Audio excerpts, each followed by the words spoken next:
സംഗീത ആൽബത്തിൽ കാളിദേവിയുടെ വേഷത്തിലെത്തിയ Canadian റാപ്പർക്കെതിരെ സാമൂഹ്യ മാധ്യമങ്ങളിൽ കടുത്ത വിമർശനം.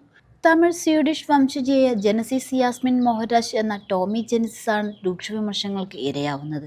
ടോമിയുടെ കഴിഞ്ഞ ദിവസം പുറത്തിറങ്ങിയ ട്രൂ ബ്ലൂ എന്ന ഗാനത്തിന്റെ വീഡിയോ രംഗങ്ങളാണ് ചർച്ചയാവുന്നത്.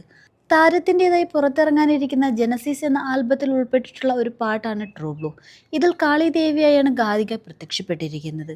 ഇന്റർനെറ്റിലെ ഏറ്റവും വിമതയായ അണ്ടർഗ്രൗണ്ട് റാപ്പർ രാജ്ഞി എന്നറിയപ്പെടുന്ന ഗായികയാണ് ടോമി. ശരീരം മുഴുവനും നീല നിറത്തിലെ പെയിന്റ് അടിച്ച് സ്വർണ്ണാഭരണങ്ങളും സ്വർണ്ണ നിറത്തിലെ ബിക്കിനിയുമാണ് ഗായിക ആൽബത്തിൽ അണിഞ്ഞിരിക്കുന്നത്. ചുവന്ന നിറത്തിലെ പൊട്ടും വച്ചിട്ടുണ്ട്.